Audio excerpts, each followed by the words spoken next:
So welcome to this show this evening on the 18th of November. How on earth have we gotten to the 18th of November already? I'm still not, it seems like 5 minutes ago it was Christmas. And if it was 5 minutes ago it was Christmas, there's only 1 minute to go. So it's coming around a bit close. But you know what? Here we are. What we got on the show this evening, we have an excerpt from a promo video that was shot at Walderslade Woods. I keep saying Waldershare, probably because we've got Waldershare just over the corner from us. And there is an accidental Freudian slip on the actual video itself. But we'll leave that one for you to check out. Welcome to John. It's good of you to be here. Glad to see you as well.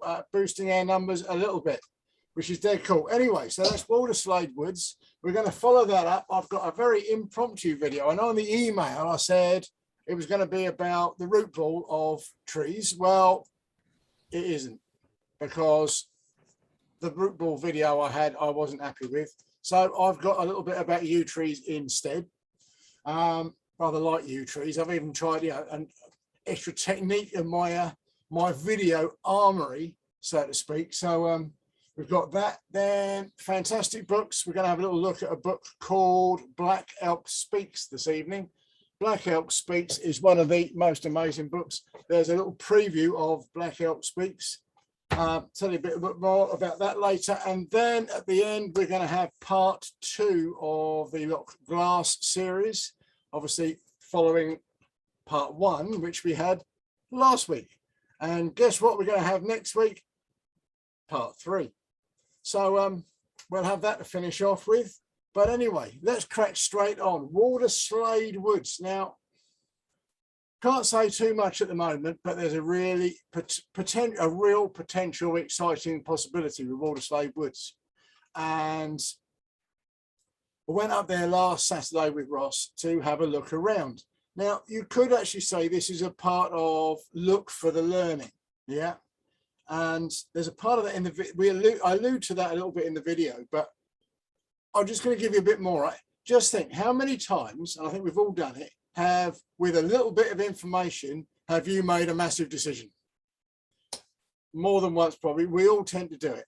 Even down to the fact that, somebody's late for an appointment or whatever else, and we catastrophize the situation dramatically. It's really easy to do. We do it all the time.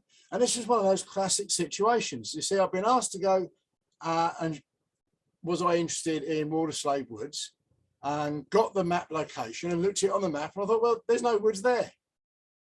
But I thought I'd go and have a look because I've been asked.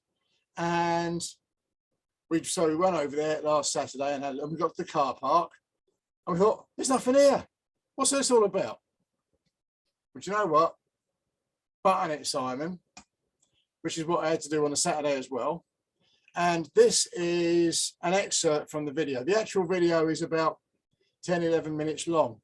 And if you really, really, really, really like it, then on another occasion, we can show the whole thing. But this is a little introductory promo clip to, oops, that's it. I'm pressing the shit. Hang on. Come on. There we go. So we're going to go for that. This is the promo, and enjoy. Never let you go.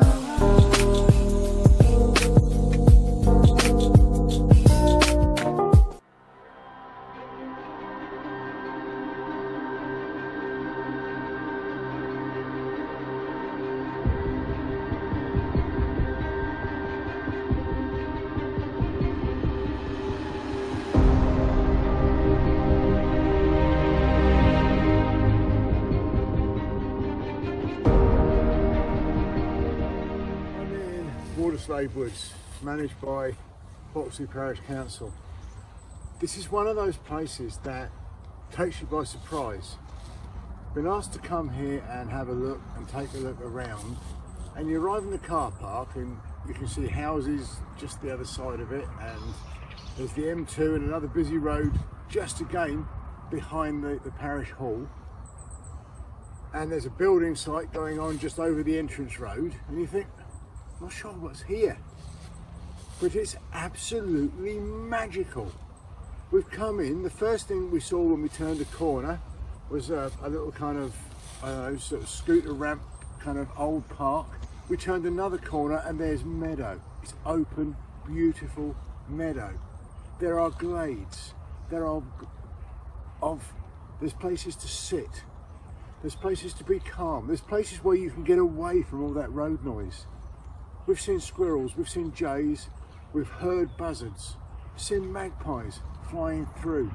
It's autumn, so the leaves are giving us a fantastically beautiful display.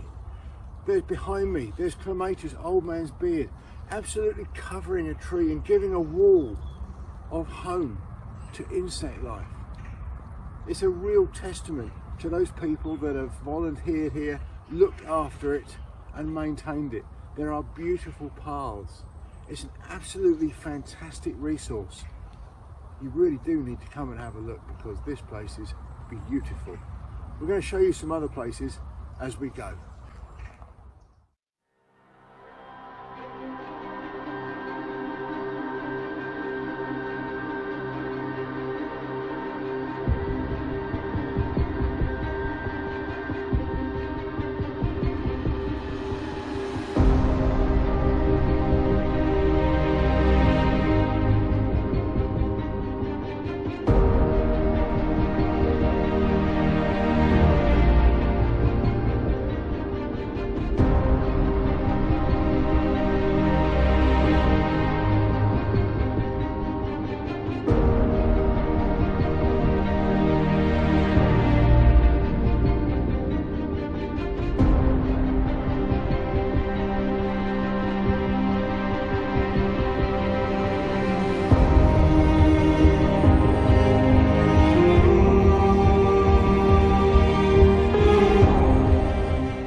Never let you go.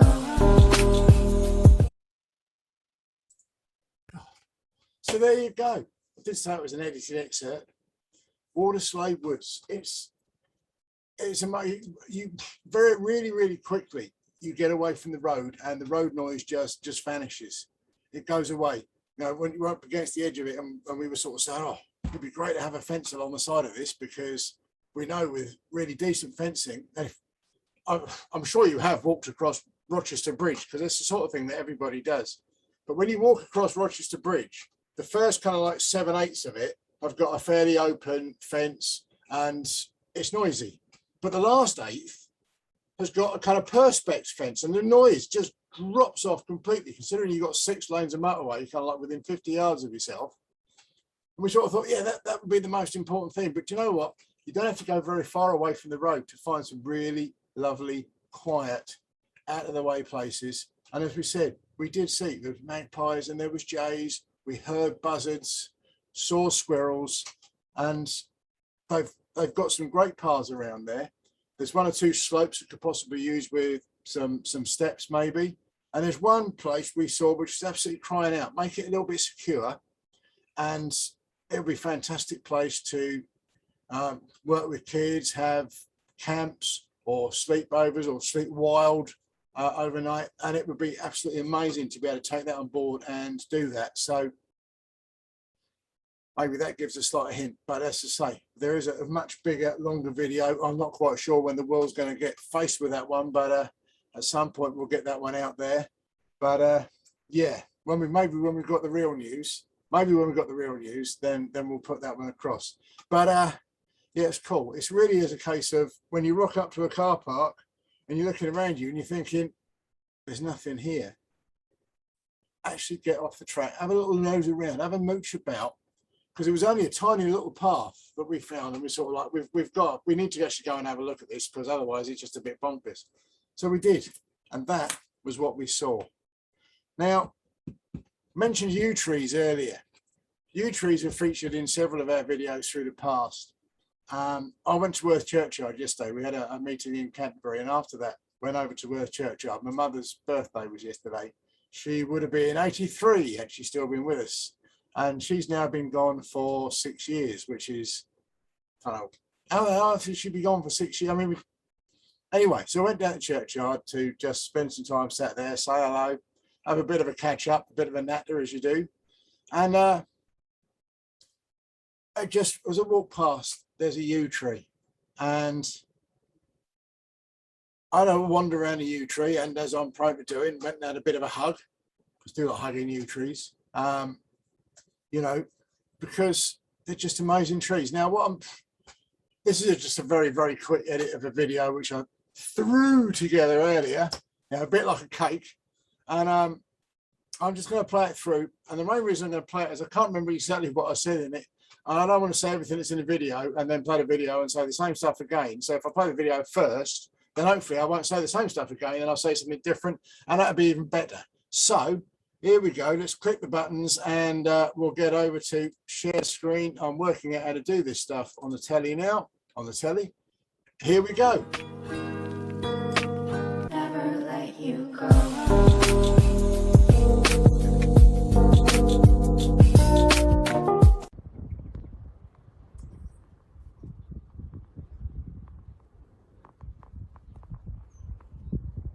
Hello, it's me, Simon here once again. I'm in Worth Churchyard. I've come here to look at a yew tree, say hello to my mother, but also because this is one of the few churches that is open. That's awesome.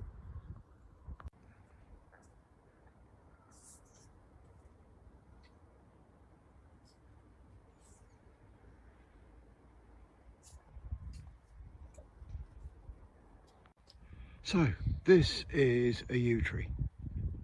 Yew trees are seriously long-lived, which is possibly why they're so at home in our churchyards.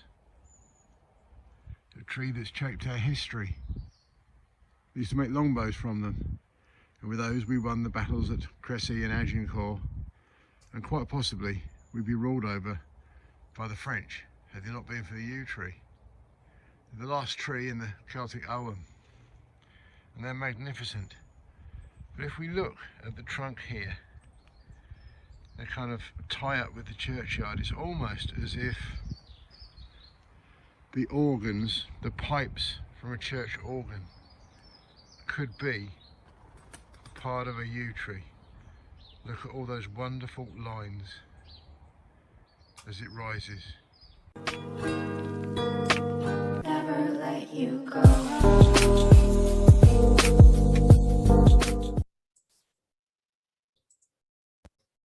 There you go. Said it was one I quickly threw together earlier. Did the job though. It was a case of yeah, we put that one together. Yew trees are awesome. Some of them are, well, getting on for 1,000 years old, not over 1,000 years old, and they are incredibly slow growing, which is why in most places you just see small ones, you see little ones, because they're slow growing. So it's in churchyards, and probably because it's one of the few places where they just don't get fiddled with, cut down, messed about with, and they just prune them to keep them safe. But they really are a quintessentially English tree. They're really important to our history. As I mentioned in the video, without a yew tree, we may well be ruled over by the French. And without any hint of racism, that would be terrible. You know, because if we hadn't won Crecy and we hadn't won at Agincourt, that is a real potential outcome. And the reason that we won is because we had longbows. Now, longbows are bows, obviously, and they're long. They're generally about 6 foot in height. And up until the longbow, our arrows are kind of like 2 or 3 foot long, and they didn't have much clout, and the arrows didn't go that far. But with a longbow, you can put an arrow over a couple of 100 yards, which is a fair distance in medieval warfare, if you think about it. So if you've got a bunch of carefully trained archers that can put arrows over 200 yards and keep doing it for about half an hour, the enemy is either going to give up and go home, or they're going to die. And if you're a battle commander out in the field, then either of those scenarios are better than the ones that are having a right old scrap and a bit of a punch up with most of your troops are going to die. So it was a pretty cool. What amazes me though, is I think Crecy was the first battle, but whichever one was the first one, you think the French would have sussed it out by the second one, wouldn't you? And got their own longbows. That would have been a smart move. But no, they didn't. And we hammered them again. It wasn't until the third time round that it kind of evened up a little bit. So that's pretty cool. But the beauty of it is you've obviously you get the heartwood in the middle and the sapwood on the outside of the tree. And the reason that the yew was so really good is because the heartwood is really kind of springy, which means you can, and the softwood is the kind of bulk of the bow. So therefore, when you pull it back, it's the heartwood that gives it the spring and the sapwood that gives it the bulk, so that when you let it go, it takes off. Now, you could also tell an archer from anyone else, because if you think about it, you've got, what, 6 foot of bow that's capable of firing an arrow over about 200 yards. You do a lot of practice. So in the first thing, your right arm is going to be completely differently developed to your left arm. Yeah, because your left arm is standing hold, and you pulling it back with your right arm. Yeah, you generally didn't do, it might have done left, it might have been the other way around. Yeah, I mean, you're southpaw archers, I guess. But the point is, you've got an awful lot of pressure across the body. So it used to actually, archers used to get deformed. Yeah, they kind of, because their backs would kind of hunch together because of that pulling together, and it would deform them. So, and because they used to have to go out and do 2 hours, every person who wasn't a knight or a soldier or whatever would have to go and do 2 hours after church on a Sunday, archery practice. So over a period of time, it kind of messes up your body because they're really, really powerful bows. Trying to pull the string back is tough. It's also, of course, where the this came from, because the archers would go into battle, and those who were actually capable will go like that, see? Because if you got caught and they knew you were an archer, they'd cut those 2 fingers off, and that would kind of ruin your ability to send an arrow over the distance. Hence the, yeah, I've still got my fingers. So that's kind of where that one came from, which is pretty cool. So yeah, yew trees, pretty awesome. And I tell you, go and spend a few moments with one next time you happen to be in a churchyard, as we often are these days, and just spend a couple of moments and just have a listen, because you never know what stories a yew tree will tell you. Very important tree in the Celtic album.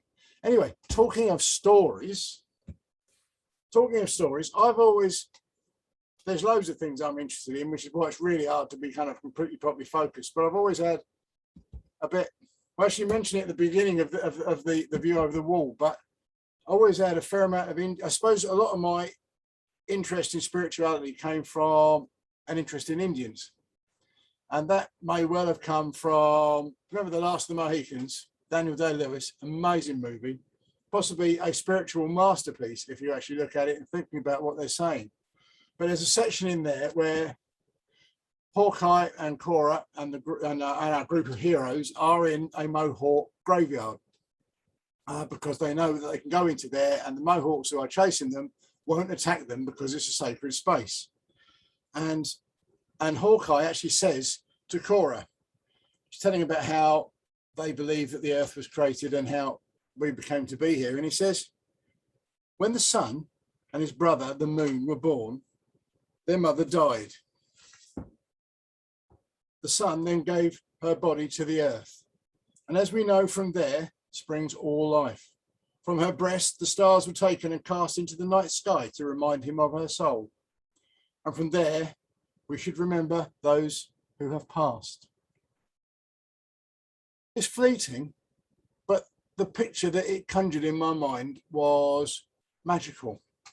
And following on from that, I went off and the guitarist who was in, I was in a band at the time, and he was kind of a similar nature. And we got talking about a lot of Indian spirituality, and I read, he had several books, most of which seemed to be involved in hippies getting stoned out of their brains and pretending that they were Indians. Although there might have been a bit of Indian mythology in there because Indians did do stuff.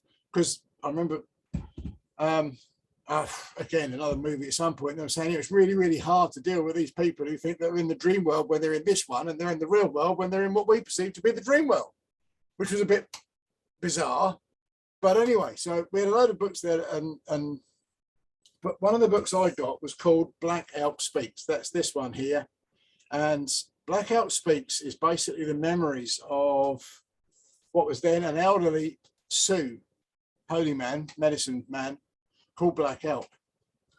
And it's got some absolute gems. I mean, Black Elk was alive, if you like, in the best stroke worst time to be an Indian. He knew Sitting Bull. He was there through the battles with Custer. He was there when his villages got run down. When he was a child, the Indians were still just about clinging on to their traditional way of life. He came to this country as part of Sitting Bull's circus. He met Queen Victoria. And he lived till I think it was around about the 1930s in his square house, but he still had some calm.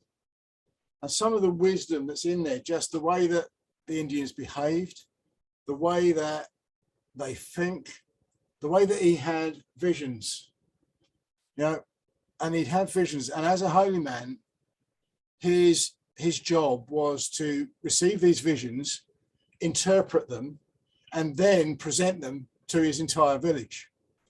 And they would have some quite elaborate, if you like, ceremonies. Quite often he'd have people painted up and acting out different things that came in his visions.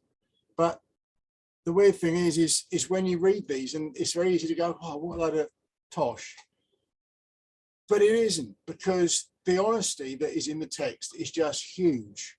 So I've had a couple of copies of it, but they tend to disintegrate because I keep reading them. This one was actually given to me by my sister on my birthday in 1992. I was only a year or two old at the time, obviously, but it is the absolutely most amazing book. In fact, it actually says here at the back, if any great religious classic has emerged in this century or on this continent, it must certainly be judged in the company of Black Elk Speaks. The most important aspect of the book, however, is not its effect on the non-Indian populace who wish to learn something of the beliefs of the Plains Indians, but upon the contemporary generation of young Indians who have been aggressively searching for roots of their own in the structure of universal reality. To them, the book has become a North American Bible of all tribes.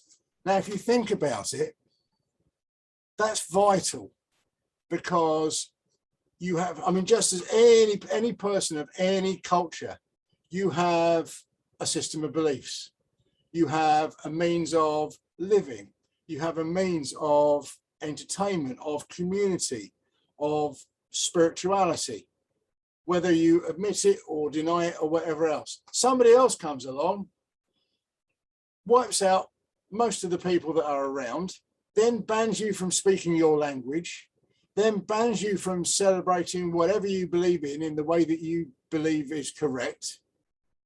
Eventually, it's going to become, as we know, if we're told anything often enough for long enough, we'll start to believe it. So if you've still got somebody there who remembers the old traditional values and can get them out there to people, and they write them down, and in this case, he couldn't write our language, but he actually met up with a, it's weird, when he first met him, Black Elk Speaks basically said to him, so what took you so long? Been waiting for you. So that he could tell his story. There's another book I've got called Black Elk's Sacred Pipe, which is all about their 7 different sacred, if you like, ceremonies. But you can keep these alive, because some of any youth will always value the traditions, and sometimes they can't get to them.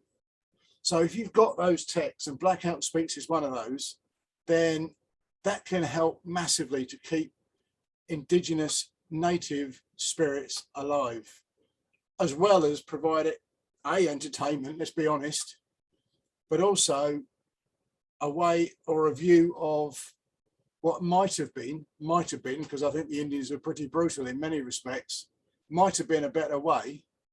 If we can at least take those best bits and incorporate them into part of what we do, then I think that's massive, absolutely massive.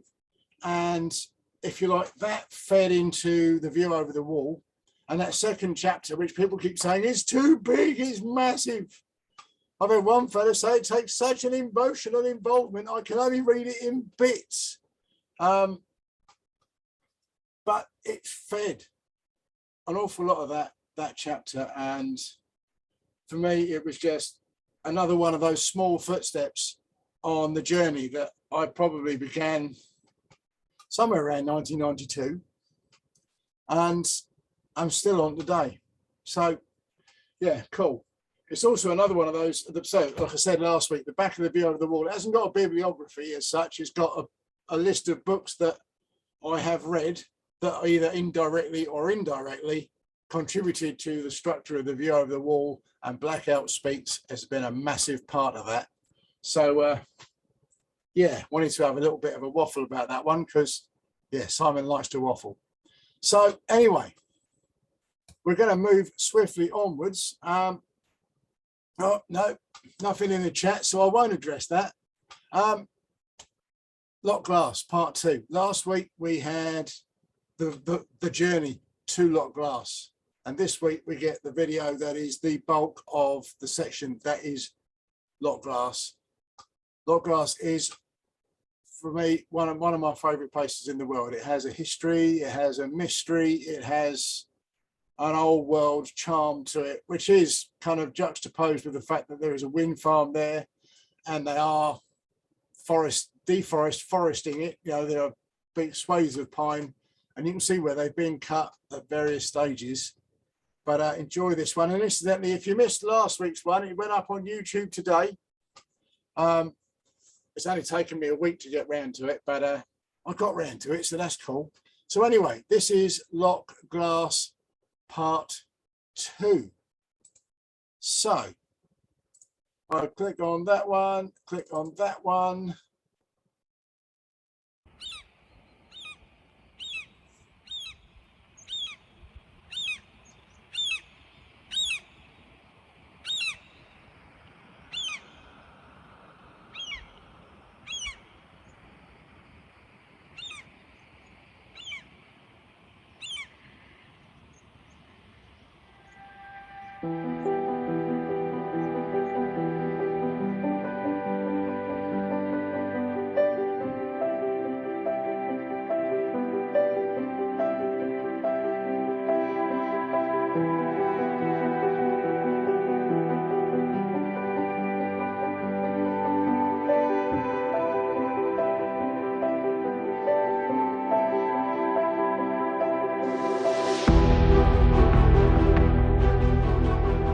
As I remember it, the last time that I came up here, the pink house behind me was a ruin.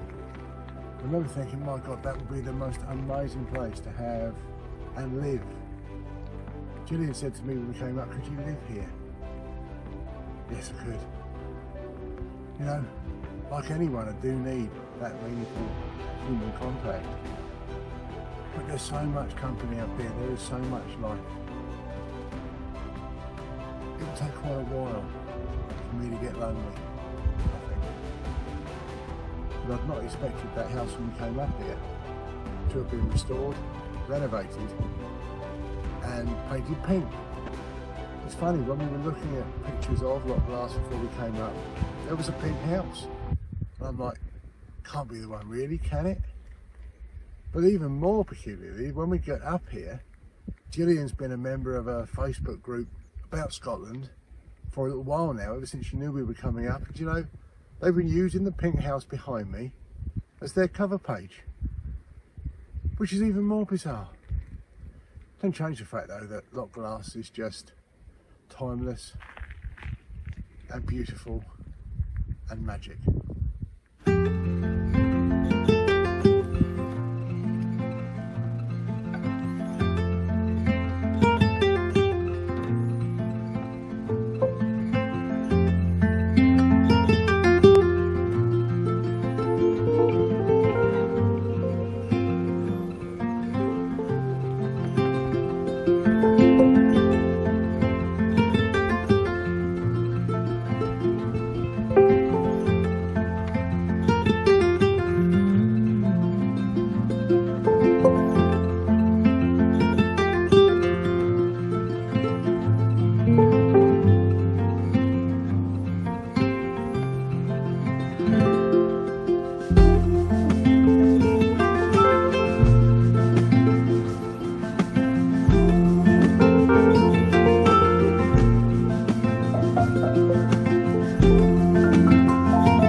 our modern world, anywhere that's timeless, ageless, and almost has a been here like this forever feel about it, modern life keeps encroaching. You can see forestry behind me, and you can see wind turbines behind me. Obviously forestry is a large part of the income of the Scottish Highlands, and you can see places where you can see new wood, kind of medium grown wood, and the big tall wood, and obviously where it's been cut. So they're regenerating, and certainly those pine woods have a certain feel that when they've been there for ages, you just kind of can't match anywhere else. But also the wind turbines. And much as the wind turbines, in principle, I have no problem with them. I think they look fantastic. I love seeing those blades gently turning round, making us power, using the power of nature, the power of our countryside. But what kind of rankles a little bit sometimes is the damage they do when they put them in. And you sometimes have to ask, how green is our green energy? But kind of when that's been put right, and you've just got the turbines gently doing their thing, slowly, they kind of add to the hillside, I think. For me anyway.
Talk about on the five senses experiences is to totally take stock of how the world feels at any given moment.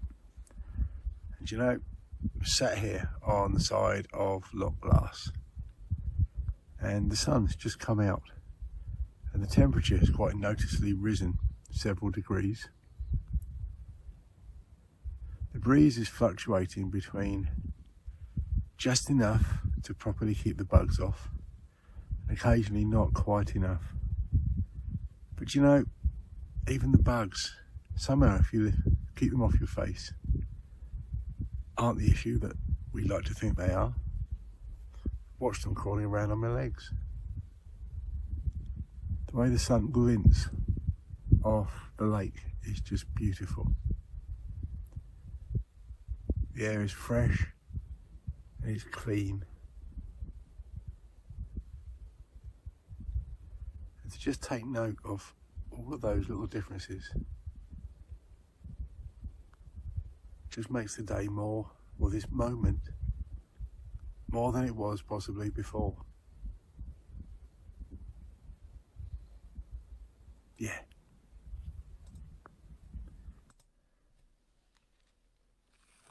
So this is Scotch Argus.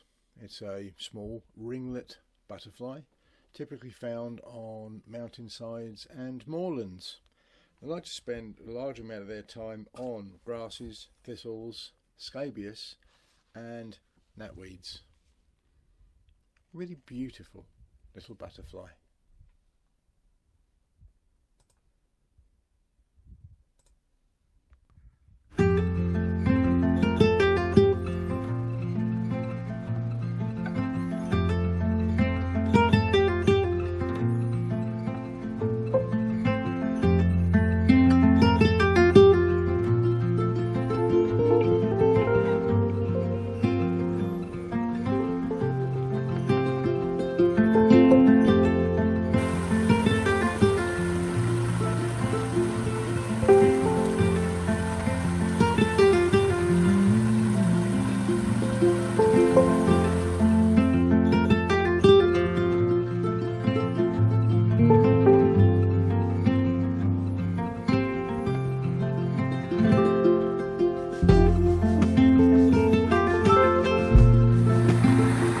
So these are streams, if you like, or little waterfalls that are running down the hills, are why there are so many lochs in Scotland.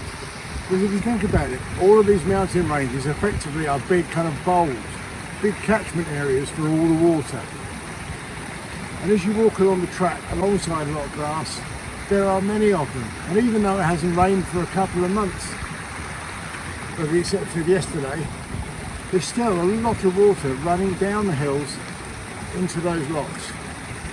So they serve a real kind of double purpose. One, they keep those lochs moving, filling up.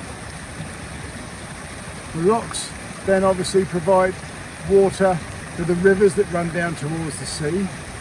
They quite often will drive power stations, turbines, fisheries, and they'll also provide places where they meet the roads, where people will stop and villages will form. But you know, they also just sound fantastic, and they give us that kind of restorative thing that we need in our countryside. So appreciation for what they are, and enjoy them.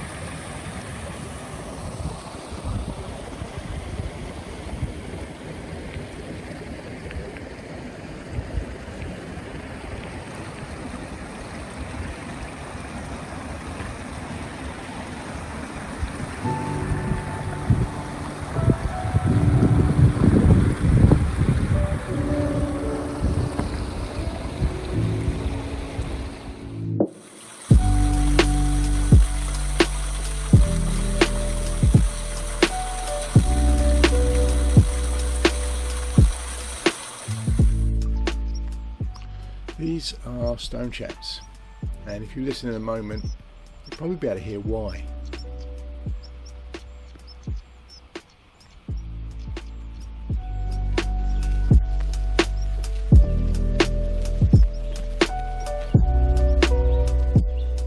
So this, I think, is a meadow pipit, and the reason I think it's a meadow pipit is probably more due to what it isn't than knowing exactly what it is. It's probably a meadow pipit. Firstly, if you look at the beak, it's long and it's thin. So it's not a finch, it's not a bunting, it's not a sparrow. I think it's definitely a pipit. But then you have to say, well, is it a tree pipit? Is it a meadow pipit? Is it a rock pipit? I was looking at the pictures and the habits, and for a long time I thought, I think it's a rock pipit. But rock pipits are usually found on beaches and along the coast, and we're probably 7, 8, 9 miles away from the coast at this point. But there are actually quite a few of them, and meadow pipits are gregarious. So I think these, especially with the call that they make, makes it a meadow pipit.